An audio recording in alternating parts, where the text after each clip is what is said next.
Hey everybody, and welcome back to Split Couch Games. I'm Scott, And I'm Ben. and we're gonna take a short intermission from finishing our How to Make a YouTube Channel series of podcasts that could maybe go on for years and years and years. We want to kind of change gears a little bit and talk about something that's came up recently. But first, I want to shout out to all of our subscribers that brought us up to 350 for a short time, but we recently just went back to 349 right before we started recording. So whoever that was, fuck you. Just kidding. I suppose you could say that. Theoretically, they're never going to see this again, so. I'm just kidding. But yeah, we're well on our way to 400. By the end of August, where I will then have to release the Overwatch video, which Ben is just so excited about, and every time we get a new subscriber, he's like, "Hey, are you ready?" I'm like, But yeah, so we're gonna be talking about GameStop briefly, and then transition into what GameStop does well, which is pre-orders. Well, and then we're going to talk about pre-ordering and whether or not. Yeah, I mean, not necessarily specifically what GameStop does well, but just probably pre-order culture and stuff like that. Well, yeah, that was just I was trying to set up a segue between talking about GameStop and then pre-orders. Gotcha. And you think that they do pre-orders well, and yeah, it wasn't a great segue, but it was a segue nonetheless. All right. Sure. Anyway. So, GameStop. Because apparently, consumers and staff alike requested that, GameStop be open on Thanksgiving. Yeah. So, GameStop corporate has graciously, acquiesced to our request, and, we'll be open on Thanksgiving this year. Because I know the one place I want to go on Thanksgiving is GameStop. Yeah. And I know that all of the GameStop employees they totally want to go into work on Thanksgiving. In fact, I think every retail employee always wants to go on Thanksgiving. So if we could get like a new law, just like mandating a business to stay open because their staff wants to be there on Thanksgiving and Christmas, because I think that's the thing that people want as well. That'll be really good. I think that'll solve a lot of problems in our society. I kind of really want to punch you right now. Well, I mean, obviously I'm being sarcastic. I know. I really want to punch you now. It seriously baffles me that, like, I want to know where they got this, like, idea that their staff, like, their workers wanted this. Because, like, no one's out there happy. I'm sure that there's some people, like, don't get me wrong, I think that there's some people who are like, oh, yeah, I would love to work on Thanksgiving. Because, like, more it's hours. better than more hours, whatever. But it can't be enough. Yeah. To, like, warrant a policy change. Yeah. And I mean, that's the thing that really gets me. I feel like this would be different if they hadn't already in the past been like, we're never going to be open on Thanksgiving because we care about our employees and yada, yada, yada. Mm-hmm. If they just happened to not be open on Thanksgiving in the past, and then all of a sudden this happened, it would still be pretty shitty, but it wouldn't be as bad, because like at that point they wouldn't be going back on their word and everything. And I mean, I know that, like, technically, like, they're not going back on their word because, like, apparently the employees asked for this, but yeah, like you said, I highly doubt that's true. Like, what it most likely was is they saw Thanksgiving and their stores being closed as a loss of profits. And since they are doing so poorly, they're like, we need to do something in order to get those, you know, numbers back up. Yeah. And instead of like adapting to the culture and everything, they're just making the same mistakes that Circuit City did, really. Which, I mean, I don't even know if Circuit City was out here or not. There was Circuit City, yeah. Okay. I wasn't sure if it was like a nationwide brand or not, but I mean, like, you know, back when Circuit City was a thing, like, Best Buy kind of came in and they started doing their thing, and Circuit City started losing business. So instead of doing things to help improve their numbers by, you know, essentially sacrificing other things, they decided to sacrifice employee morale. So, like, all of their salesmen went from commission-based to hourly, and they were paid minimum wage, basically. And they continued to do things like, you know, being open on Thanksgiving and all that kind of crap. Yeah. And now Circuit City doesn't exist because it kind of came to a point where all their good employees left, and all they could really hire were bad employees. And the bad employees obviously weren't doing all that great in terms of customer service, so people stopped going. Yeah. And GameStop's headed down that same road, I think, which sucks. Yeah. I don't necessarily mind what they've said in the past, like, just going back a little bit. Like, obviously you don't want, like, a company to go back on its word or anything like that, or anyone for that matter. But, like, that was, you know, 6 years ago. Like, I think it was like 6 years ago they said that or something. I forget the exact date, but it was a while ago. Yeah. I think it was like there may have been 4 or 5 years ago, something like that. Yeah. There may have been, like, leadership change or what have you. Like, sure. Think, like, in, like you said, like, even, like, changing the landscape of everything. Like, obviously, like, I'm not defending this change. Like, I think it's a bad change, obviously, but, like, that particular part of it doesn't bother me as much.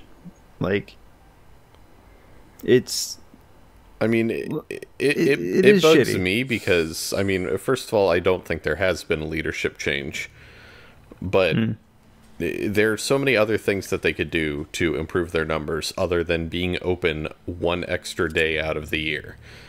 A day that you're likely not to get very much business anyways. Like, if like, GameStop was like a grocery store, I get it. I still think it's super shitty that you're open, but I would get it because, like, you know, Thanksgiving, everybody's eating large meals. If you forget something, like, you have to go out and get it. But like, I don't sit there on Thanksgiving Day and go like, you know where I want to go? I want to go to GameStop. Like, like, I mean, I'm not, like, again, I'm not arguing like that this change is okay. I'm just saying that, like, I don't think that what they've said in the past makes it any worse or any better. I think it's just a shitty thing to do, period. Sure. But I also want to get hung up on that. Like, I feel like there was probably at some point, like, some sort of, like, employee research done where they were like, what could we do to make our employees happier? And then, like, maybe, like, it was like the GameStop's manager conference or whatever, and they were like, what is, like, the most requested thing from your employees? And they were probably like, more hours. And GameStop was like, yeah, more hours. You guys wanted this. Thanksgiving Day. Yeah. Well, that's probably exactly what it is. Yeah. Because, I mean, I've talked to some of the employees at the GameStops, you know, in the area that I've been to, and, like, they've pretty much always complained about the fact that they don't have enough hours.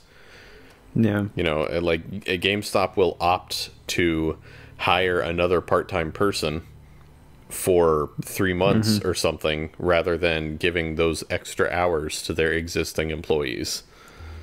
Yeah. I don't know why. It doesn't really make any sense because you're not saving any money.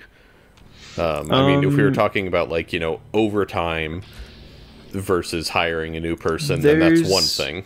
I forget there's a difference, like, once you get, I'm not an expert on this, so don't quote me on this, but there's a difference between, I think it's like 20 hours, You after 20 hours you become a full-time employee or something. And like there's different taxes and stuff for that. So it could be more cost effective to hire another 18-hour person as opposed to giving those 18 hours to someone who's already there. But again, don't quote me on that. Yeah, I mean, what you're saying, like, I understand it, but I have a hard time believing that to be true. I mean, it might be. I don't know all the, rules and everything like that around that. And I don't, especially like out here, in the Seattle area, I'm not really fluent on what qualifies as full-time versus part-time and that type of thing. But I mean, in Indiana, you had to work like at a minimum of 32 hours in order to be full-time. Yeah. So again, I mean, like, I don't know if that's the same out here, but even if it isn't, I just have a hard time believing that there's that much of a tax break for having a part-time. It might not be the tax break, it might be the benefits. Like, once you're full-time, you have to supply benefits. Well, I mean, you don't, though. Like, it's not necessarily required by law. I mean, there's, I guess, like, the Affordable Health Care Act and everything, but I don't believe that really has anything that falls on the employer. I don't know. I mean, that's getting into stuff that neither of us that's getting into a lot of, if you guys know any of this, let us know, because I'm looking it up really quickly and I'm finding like different numbers, like 32 hours, 35 hours. I saw 20 hours again. Yeah. Like, it's... I think a lot of it, honestly, it might be that there's a range and the employer decides where that line falls. Sure, I mean, yeah. But again, I mean, I don't really know. Yeah, but I mean, I think somewhere in there is the reason why they do it that way, because it has to be because it's more cost efficient, right? Like, if all the costs were the same, they would probably rather give it to the people that they know are going to do a good job versus trying to save money. Yeah, I mean, so somewhere in there, they're saving some kind of money. Yeah. I don't know. Whatever. Like I said, it doesn't make any sense, but the fact that GameStop is doing this is just kind of like another one of those telltale signs that they are losing money. They are slowly going out of business. And instead of going like, hey, CEO, you don't need like, a $15 million a year salary. Maybe we should redistribute that wealth into the company. Like, instead of making like logical decisions like that. And I don't know if he actually makes $15 a year. That was just a number I pulled out of my ass. But yeah. Instead of like making choices and decisions that revolve around taking what wealth the company does have and reinstituting it back into the company in such a way that it would further benefit the company, they're just trying to look for ways that they can milk their consumer dry. And like that's a really bad thing for GameStop to be doing, especially considering the fact that GameStop as a whole is slowly going out of business. I mean, they've been losing hand over fist money every single year, every single quarter, really. They are millions and millions of dollars in debt. And Leliana, if you knock everything over... Anyways. Hi. I know. I love you too, fluffy one. Anyways. They're terribly in debt. And they keep, like, making less and less. And instead of, like, looking for a way to make up that cost or fight whatever reason it is that they are losing money, they're just looking for like, okay, well, how can we get more out of our existing business practices? Like, honestly, Yeah. if GameStop worked something out with Microsoft and Sony, where I could go in and I could digitally pre-order a game, and like, as long as I have it paid off, they would just print out the code and give it to me right there, I would take advantage of that a whole lot more. You know, because I mean, like, pre-ordering a game through the Xbox Live Store versus, you know, if pre-ordering it digitally through GameStop, it doesn't have any monetary difference. But the difference comes in the fact that, like, if I pre-order it through the Xbox Live Store, then, you know, it's done. Like, it'll preload when it's available and all that kind of stuff. But if I digitally pre-order it through GameStop, I have to wait for release day. I have to go into the store, pick up my code, go home, redeem the code, and then wait for it to download. And that's just stupid. And I honestly don't feel like they've even tried to work anything out. And I mean, maybe they have. I obviously don't know that. But they've tried it. Like, they've tried a few things where, like, not to the extent that you're talking about, but you can, like, buy DLC codes for games there. So, like, instead of buying the DLC through the store, you go and you just buy a cardboard thing with the code on the back. But I mean, that's an entirely different thing. Yeah. Because DLC, like, more often than not, you can't pre-order DLC. You can go in and, you know, buy it, or you can buy it through the store. But like, what I'm talking about is like a full game. Like, if, you know, like, let's say, you know, Gears of War 5 was coming out, and there's like a really cool, like, Nasher skin or something that you could get if you pre-order it through GameStop, but you really wanted it digitally. Your options would be, don't get the skin and just, you know, deal with it and pre-order through the Xbox Live Store. That way you can play, like, at 9 o'clock, you know, the day before or whatever. Or or you can pre-order it digitally through GameStop, and then you would get the Nasher skin, but then you have to do all that extra waiting that makes no sense. Yeah. And you have to install it and... Yeah. Like, what they should be doing is, like, they should go to Microsoft and they should go to Sony and be like, okay, guys, like, we need to work out a system where we can print off these codes as long as there is a registered, like, fully purchased game in our system. Because, like, I feel like if they did that, then they would get people back into their stores, making purchases at their stores. Yeah. Instead of people going like, well, it's easier for me to do it at home, I'm just going to do it there.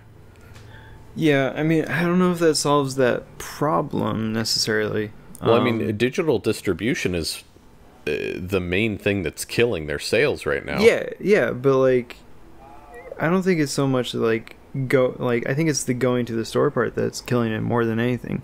I mean, I'm sure that there are plenty of people that would like to have the disc just to have the disc.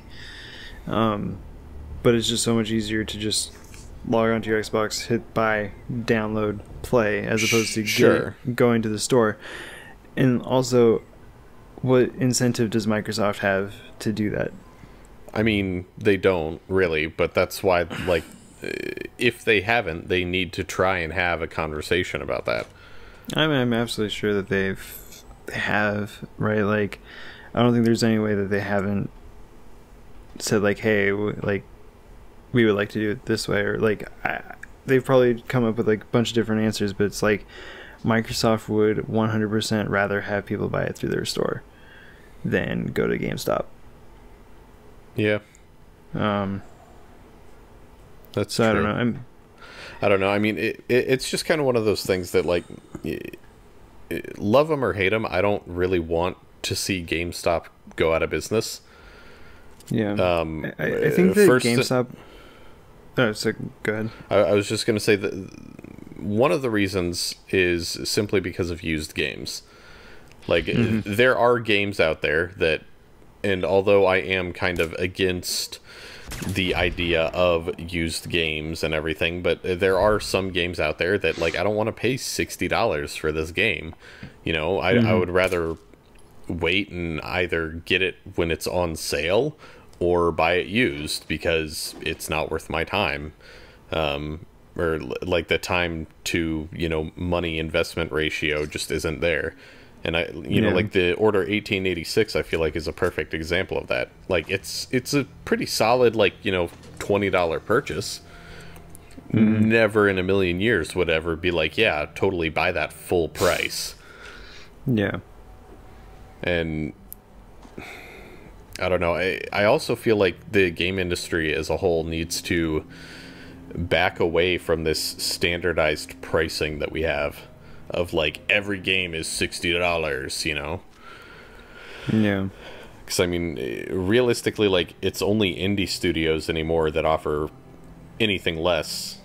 And yeah, there are some AAA titles that I feel like they could probably get away with selling them at a higher price. And then there's some AAA titles that would probably have done better had they sold for a lower price. Yeah. But I think that's a conversation for Microsoft and Sony more than anything. Well, I mean, yeah, kind of. Yeah, like that's... But I mean... That's an entirely different topic. So I'm going to keep us on track and talk about GameStop. And so what I'm about to say, like, I haven't, like, thought this through at all, or, like, don't have, like, any, like, hardcore examples, like, this is what they should do. But I feel like they need to turn their business more into, like, an event or an experience business model, where, like, one of the most fun things I've done related to video games was go to the Gears of War 3 midnight launch at the GameStop up at college. Like, I just hung out with, like, 100 different people who were just, like, fans of Gears of War. They were there at launch. They were they were all just, like, super invested. We had, like, a 1v1 tournament in Gears of War 2, which was a lot of fun. Like, that's something that, like, digital distribution doesn't allow for. Sure. So I think that they need to capitalize on, like, bringing people together in real life. And I feel like that's where their market needs to be. That's where their target market needs to be, I think. So, like, revamping stores with, like, more, like, land setups might be something they could do. Just to, like, bring people in. I'm not necessarily, like, trying to say that that's a bad idea, but I feel like it doesn't address the main issue. Because, I mean, like, earlier with what I was saying, like, you were saying that the main reason people don't, or, like, that wouldn't solve the problem is because you still have to go into the store. Yeah. And that doesn't solve that problem either. Because, I mean, realistically, like, but it gives more of a reason. As excited as I might be for the next Elder Scrolls, I'm probably not going to go to any launch parties. Yeah. Just because, I mean, first of all, I feel like that's definitely, like, a younger crowd type of thing. Yeah. But also, just simply because launch parties, I don't feel like they happen quite as they're definitely well much more as rare. Well, yeah, I mean, more often than not, like, you know, any midnight release thing that is happening is, like, everybody stand in line until you can get your copy of the game. Yay, fun. Well, yeah, but, like, that's my point, is that, like, they have to amp that up, like, to make it worth going to. Yeah, I just don't... And not just, like, midnight launches either, but, like, actual, like, events throughout the week and everything, so that it becomes part of everyone's life, where it's like, oh, let's go down to GameStop for this tournament maybe, or what I don't know, like, almost make it like an arcade, like, in a way, which there's I don't know, I mean, companies that are doing that, but that's not a bad idea, but that honestly sounds like a completely different business at that point. Like, I mean, I think it... Well, because, I mean, like, realistically, like, you're now talking about supporting events that would, in theory, grow in popularity. So your storefront is now going to at least in terms of like how much retail space you need, is going to need to drastically grow, which, considering most GameStops are in like little strip malls or inside of an actual shopping mall, that space does not come cheap. Yeah, I mean, like, I'm not saying that like this is perfect out of the box. Like, obviously they would have to adjust it accordingly, but yeah, I mean, I feel like they have to make it worth everyone's time to go to the store in the first place. Give them something they can't get elsewhere. And it doesn't even have to be like what I'm saying now, but that has to be their mentality if they want to keep in business, basically. Yeah. Over the long term. Yeah. Short term, I think like they'll be fine. Like, they're going to be around for another 3 or 4 years. But eventually, what happened to Blockbuster is going to happen to GameStop. And when and like I just saw an article that there's like 12 Blockbusters still open, and what? No, you're lying. There in the country there's like 12 Blockbusters still open. The company went bankrupt. But these are not like, these are like franchises that were like separate or something. No, I didn't read the entire article, but it said that there were 12 still open, and one of them has a Twitter account. It just tweets the most asinine things. Like, one of the tweets was like, I don't believe that. We're watching Titanic here. In 15 minutes, the boobs are coming on screen, so hurry up and get here. Something like that. I don't know if I believe that. I would have to see it with my own eyes, and not just like pictures of the tweets or the Twitter account. Like, I would have to go to the physical location and like. So you'd have to like find the 12 Blockbusters. Yeah. So I don't believe that. That just sounds crazy.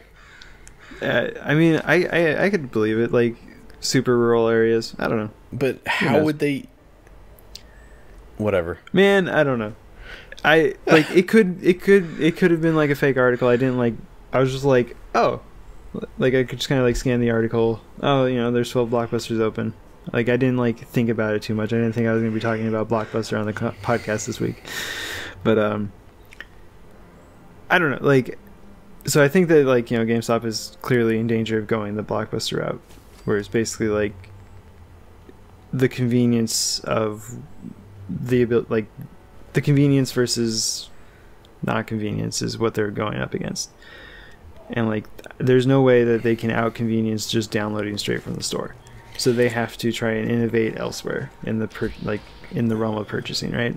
Well, yeah, that's true. And I mean, I don't know, because the thing with, and this kind of goes back to what I was saying, where like they need to get rid of the standard, like $60 price tag on video games.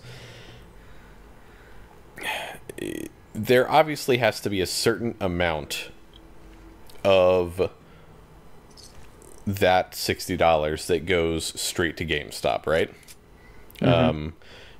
Because I mean, there's no feasible way that GameStop could possibly be in business if like every $60 game, like all $60 went back to the publisher and or developer of that title. So like let's just say it's like a 40-20 split. If like there's like dollars, so $40. Okay, I was like, that's 60%. Yeah, the other 40% goes into my pocket. I was just gonna say, does Ben get the other 40%? Yeah, I'm a closet billionaire, didn't you know? Okay.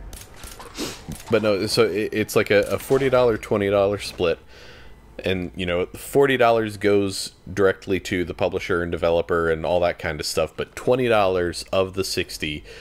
Including Microsoft and / Sony? Yeah, like we're just doing this to make math easy. Those numbers probably aren't accurate. If GameStop were to go, okay, we're gonna redo our like digital distribution so that we can more easily get these things to the consumer, even if it's like at 5 p.m. the day before release, they email you the code. That would be, a million times better than the system that they currently have, right? So if they have that kind of system set up, and then they go further and say, you know what, we're gonna do like a $5 discount on digital games, so that they're only $55 brand new. They're losing some of their profits, yes, but that would drive more people to go purchase stuff at their store, because to some people, saving $5 is a lot of money. Yeah. You know, and especially like if you're looking at it from the standpoint of like, let's say, you know, you buy 10 games over the course of a year, you know, like you basically bought enough games and saved enough money to purchase another game. Yeah. I don't know. I mean, I feel like there's... Amazon Prime do something similar to that? No? Maybe? I don't know. Yes, Amazon Prime members get 20% off of new games. Alright, well, there you go. So that probably only applies to physical, though, not digital. Yeah, offer valid on physical release video games during pre-order. When shipped and sold by Amazon, discount will be automatically applied to checkout. Yeah. Yeah. So, and that's where, and I mean, maybe what I'm saying isn't possible, because maybe the retail value of a digital thing is controlled solely by Microsoft. Yeah. But I mean, and if that's the case, then I mean, they're pretty much toast, I think. Which, and I mean, now that we're kind of going over our time limit, we didn't get to this part, but as bad of a business and as bad of a reputation that GameStop has, I honestly think that they are pretty much the only company that I feel like is reliable with their pre-orders. Now, I obviously can't speak for every store and for every person, but I have heard more horror stories about, oh, I pre-ordered this thing on Amazon or at Best Buy, and I either had my pre-order canceled or it didn't show up until like 3 days after the release date or something like that. Yeah. I've heard way more stories about other places than what I've ever heard about pre-ordering at GameStop. Yeah, GameStop has always been very like, yep, your game's right here. Like, here you go. Yeah. Not only that, but like when it comes to like pre-ordering consoles and that type of thing, I 1,000,000% trust GameStop over any other retailer out there. Like even Amazon. And part of that is because Amazon has, again, canceled pre-orders in the past. But it's also partially because like, if I'm somebody like, you know, who might steal packages, if I know that, oh, you know, Nintendo Switch comes out today or something, I'm going to be looking for packages on people's doorsteps that day. And I don't want Amazon delivering, you know, a like $400 or $500 video game console to my doorstep only to leave it there. Yeah. Yeah, I mean, it's a good point. Like, I think like GameStop is arguably the best place to buy hardware and other peripherals, like consoles and controllers, because like you just walk in and you pick it up, right? Like, yeah, it's super easy. Because like if my controller breaks, I don't want to wait, you know, a day or two for Amazon to ship me a controller. But yeah, I think the biggest thing is that like, I think like what you said is true. I don't think that GameStop can charge differently for physical or for digital goods. Like even if you go to like Amazon, their digital market, like even if like the physical copy is on sale, they don't discount the digital copy that you can like buy a code on Amazon. Yeah.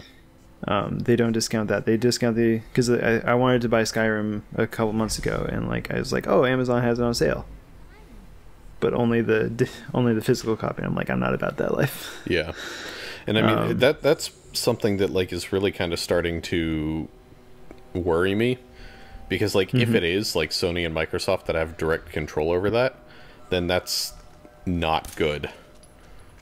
Because I mean, like, even if you want to look at it as essentially like a monopoly on a product, like it's not good.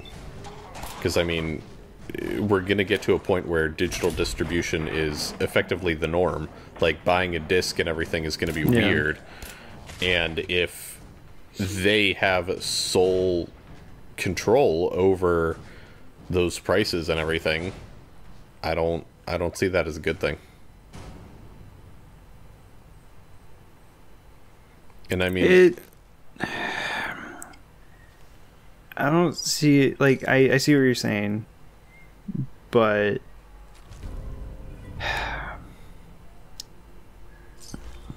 it's, I mean, that's a whole nother conversation again, like, because there's a lot of things that go into that. Like, it's Microsoft's platform, they technically should have control over what prices everything is sold on there. But like, I definitely see what you're saying, and that, yeah, but well, we're at 36 minutes into this yeah. podcast, so I mean, the place it becomes a problem, I think, is because, like, when you buy a digital code through Amazon, all you're really buying is that code. And I'm sure the reason that Microsoft has full control over that pricing is because you're putting that code into their storefront. You know? Like, and I don't want to sound like in any way that I'm supporting G2A, but like, that type of system, I think, is what needs to exist, where you can get a effectively full price game, but at a discount. yeah. I obviously don't like the idea of reselling keys and that type of thing. Yeah. But again, you know, completely different topic. And Yeah, definitely. I see what you're saying. Yeah. I don't know. It is scary. We didn't talk about like what we pre-order and everything, but if you guys want to hear us talk about pre-order behavior among consumers as opposed to pre-order and like GameStop and everything, let us know in the comments, and we will definitely talk about that. Yeah, obviously this podcast came out on Wednesday, so yeah, this is where we're continuing our once a week podcast experiment to see how it does. We are still growing subscribers towards that 400 mark. Yeah, but we're hoping that, you know, we can get more people watching our Let's Plays and that type of thing. But, you know, who knows? Yeah, we're getting there. We're getting to like that 10-person mark on the Let's Play. So yeah. But yeah, let us know how we're doing. We'll see you guys next time on Split Couch Games. Bye. Bye.